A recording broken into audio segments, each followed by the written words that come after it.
ইতিমধ্যে আপনারা জানেন যে বাংলাদেশের অন্তর্বর্তীকালীন সরকারের মাননীয় প্রধান উপদেষ্টা ডক্টর মোহাম্মদ ইউনূস ইতিমধ্যে নির্বাচন কবে নাগাদ হতে পারে এরকম একটি টাইম ফ্রেমের কথা তিনি বলেছেন। আমরা সেটি মিডিয়াতে দেখেছি। তবে আমাদের কাছে মনে হয়েছে তিনি যে টাইম ফ্রেমের কথা বলেছেন এটি যথেষ্ট পরিষ্কার না এবং কিছুটা ধোঁয়াশাপূর্ণ আমাদের কাছে মনে হয়েছে। দেশের জনগণের কাছেও এরকম মনে হয়েছে যে আসলে এটি পরিষ্কার কোনো রোডম্যাপ না। আমরা অ্যাকচুয়ালি ধন্যবাদ। আমাদের আজকের যে বিএনপি লিয়াজো কমিটির সাথে মিটিং, এখানে আমাদের গণ অধিকার পরিষদের সম্মানিত আহ্বায়ক অবসরপ্রাপ্ত কর্নেল মিয়া মশিউজ্জামানের নেতৃত্বে আমরা 10 সদস্যের একটি প্রতিনিধি দল মিটিংয়ে উপস্থিত ছিলাম।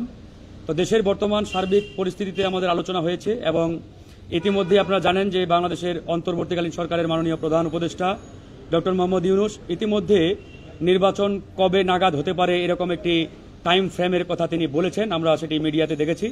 তবে আমাদের কাছে মনে হয়েছে তিনি যে টাইম ফ্রেমের কথা বলেছেন এটি যথেষ্ট পরিষ্কার না এবং কিছুটা ধোঁয়াশাপূর্ণ আমাদের কাছে মনে হয়েছে।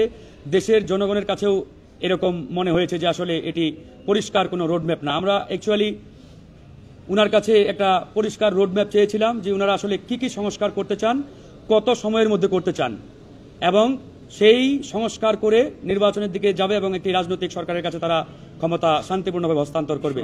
কিন্তু বাস্তবিক অর্থে আমরা সে ধরনের পরিষ্কার কোনো রোডম্যাপ না পাওয়ার কারণে জনগণ এবং রাজনৈতিক দল আমরাও কিছুটা আসলে একটা ধোঁয়াশাপূর্ণ পরিস্থিতির মধ্যে পড়ে গেছি।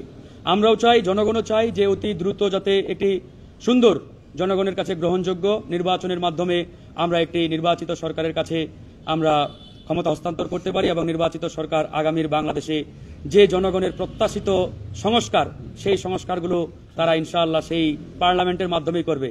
আসলে এটা আপনারাও জানেন যে সংস্কার পার্লামেন্টেই হয়।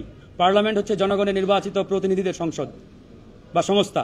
সেখান থেকেই সকল সংস্কার বলেন বা সার্বিক কার্যক্রম বলেন সেখান থেকেই পরিচালিত হওয়া দরকার বা হতে হবে। এটাই গণতান্ত্রিক সিস্টেম।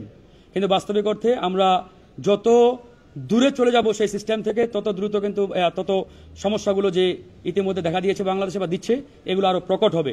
তো আমরা চাই এই সমস্যাগুলো যাতে সামনে প্রকট না হয়, এই সমস্যাগুলো যাতে সামনে আরও লেনদেন না হয়, না বাড়ে, এই জন্য অতি দ্রুত একটি সুন্দর শান্তিপূর্ণ জনগণের নির্বাচন যাতে এই অন্তর্বর্তীকালীন সরকার আমাদের উপহার দেয় সে বিষয়ে বিএনপির সাথে আমাদের আলোচনা হয়েছে এবং সার্বিক যে বর্তমান পরিস্থিতি দেশের এগুলো নিয়েও আমরা আলোচনা করেছি এবং আমরা এটাও বলেছি এই অন্তর্বর্তীকালীন সরকারকে প্রয়োজনীয় দ্রুত সংস্কার শেষ করে তারা যাতে একটি সুন্দর নির্বাচন আমাদের উপহার দিতে পারে। এই জন্য আমরা রাজনৈতিক দল যারা আছি আমরা এই সরকারকে সর্বাত্মক সহযোগিতা করব।